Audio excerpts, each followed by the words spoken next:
What is going on, my friends? Cubs fan Han here, and oh my goodness, it has been one crazy day, my friends. The Grievous rework obviously hit, and for anyone not super plugged into the Galaxy of Heroes community on Twitter and on Reddit, etc., there is pandemonium. He's not working. He's not just completely destroying everything, and it is very disappointing for a lot of people. Now, I'm going to concede as I start this video, it does appear that General Grievous is not going to just completely push Revan aside as the best character in the game and be the new top dog. However, it is the first day, and we are still starting to figure this out. A lot of the testing still needs to happen, and so I am going to contest the notion that he is worthless. In fact, if you mod him properly, you are going to be able to beat Revan teams. I've had my buddy NVR24 send me 4 battles here. He has been doing a lot of testing today, a lot of trial and error, and I just want to say huge props to NVR24, who I think kind of cracked this code on how this is going to work. And this is typically how these reworks work. They first hit, it doesn't seem like they're working very well. We do some testing, takes a little bit of time, and then something gets figured out. And I think NVR24 has really kind of broken through on this. It's probably also not going to hold super well on defense. And so it's, part of this is, I will admit, reworking your expectations. If you were expecting General Grievous to be the equivalent of Revan when he hit, he's just not. He just doesn't look like he's going to be that. However, it definitely does not look worthless to me. In fact, since NVR24 did some remodding and figured out some attack strategy here, he is winning every single match so far against some very well-modded Revan teams. The word he used was, quote, easy wins, actually, against those Revan squads. All right, so I'm showing you some mods right now. Let's talk about these mods. I want to break down what he's done with his mods and then talk through attack strategy. Now, also something to keep in mind, he does have all these characters at gear 12, and so I am not 100% sure if this is going to work necessarily with from the free-to-play perspective with the 3-star Droideka and B1, but he also does not even have a Zeta on his General Grievous leadership, and this is still working for him. So some quick mod notes, and I've been cycling them, but I'm going to give you some of the highlights here if you just want to listen. B1, he's modding for a lot of speed, but he's also putting offense and potency sets on him. I've seen some people give advice to just mod pure speed on B1. That's not how he's done this. A lot of DPS is coming from B1, and so he does have offense and potency sets on him as well. B2, he is modding almost exclusively for health and protection, and then he also has that potency cross on B2, which is, I hope, hopefully a no-brainer. General Grievous, health. You want to have as much health loaded up onto your General Grievous as possible. However, he is also putting a crit damage triangle on him. He's got that mod of, at 42% with the 6E, and he still managed to find 97 speed for Grievous as well. That's important to note. Magna, he's got he's got a lot of protection and health on him, and then a crit avoidance arrow. And that crit avoidance arrow is what intrigues me about this team, because he's using the same thing on Droideka. A crit avoidance arrow on Droideka, and he doesn't have any speed added basically to Droideka, only 13 speed from mods on Droideka.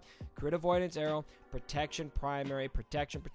He's got him up to 66,000 protection. And if you want more info on the Revan teams, on what their mods are looking like, check the description below. Alright, so now I am cycling some more battles here, and let's talk through some general attack strategy and what he is figuring out here.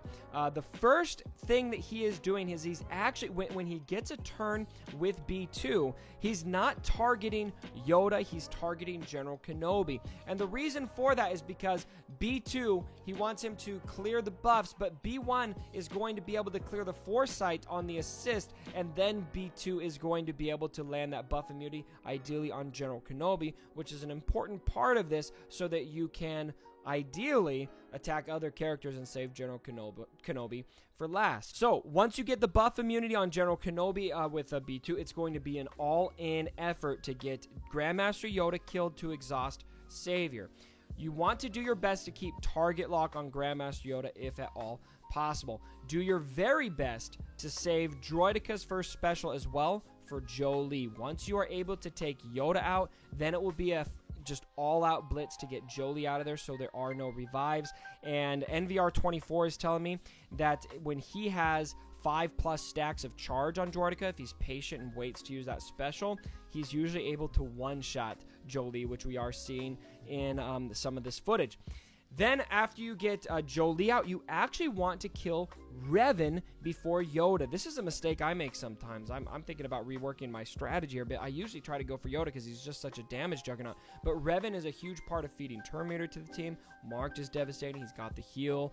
And so take Revan out after you get Jolie out, and then you're going to go for Yoda after that. So the kill order summary here is going to be Yoda to exhaust Savior, then Jolie, then Revan, then Yoda, and then General Kenobi and Barriss are saved for the end. Now, some other attack strategy notes from him. You do want to monitor your target locks for extra healing. Hit those when you need it, especially for your marked character. That is going to be a big part of this. If Droideka, you notice in a lot of this footage, Droideka gets marked quite a bit. You need to find ways to keep Droideka alive, and another way of doing that is to monitor B1 special, which does have some healing, and use that on whoever is marked so you can keep them in the battle as long as possible. Revan is doing direct focus on Droideka out the gate for the most part. He mentioned he has seen a Magna Guard sometimes. Very rarely he's seen a marked hit on B1, and this is since the hotfix earlier today. He said it was about 1 in 14 battles he ended up having marked hit B1.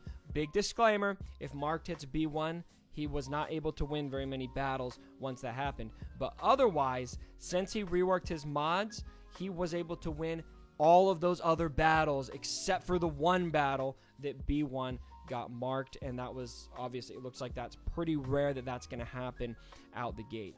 All right, so that is a summary of the attack strategy, and now let's go ahead and watch a battle here, and I want to talk through what I am seeing here. All right, so he's starting out the gate here, and look at Revan. He is marking the Droideka.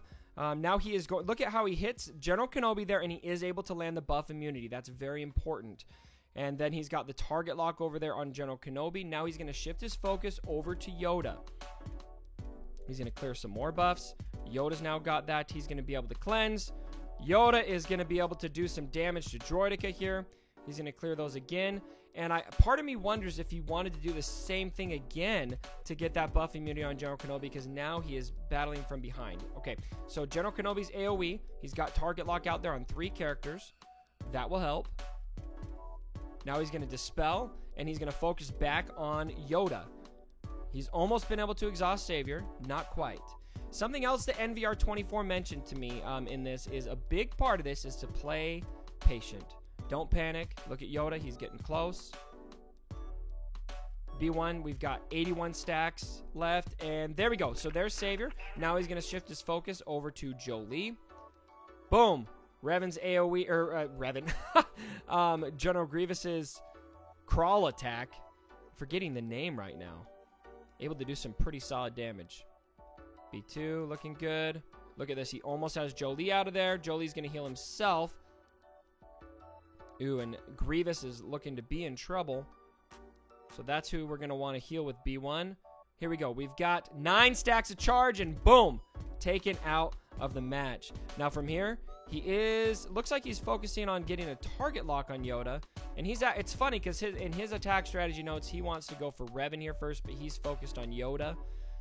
Maybe he learned that after he recorded this battle, because there was just a lot of testing, but it's going to work in this case. And then you can see from here, he's going to take Revan out, and it's pretty much cake from here. All right, my friends, that's going to wrap it up for tonight. What are your thoughts on the subject? Now, I totally understand a lot of you were wanting Grievous to be just a complete total meta juggernaut like Revan was when he hits, and I will concede it doesn't look like he's going to be quite that, and if that's disappointing to you, that's totally fine. I'm not telling anybody how to feel here. That is totally fine. I respect that frustration. However, it definitely looks like with a little more testing, with a little more modding and some attack strategy work, this is going to work against Revan. This is a viable counter to Revan. It may not be one that's going to hold very well in offense, and it may be one that hold very well in defense, and it may be one that requires that the characters are at gear 12. You know, that remains to be seen. But let me know what your experiences are down in the comments below. For those of you who have the team, maybe you're going to be able to have some success at 3 stars with B1 or Jordica with this, you know, this modding advice and attack strategy help, or maybe it is essential. I can't really tell for now, but what I am seeing is for NVR24, this is absolutely working. It looks fun, and who knows? Maybe it's just going to end up being one of the best offensive teams to hang on to for Territory Wars. That remains to be seen. Go ahead and take to the comments and let me know what your thoughts are down below. And if you did like the video, go ahead and give it a thumbs up. And as always, my brothers, don't forget. My dead body. Sorry about the mess.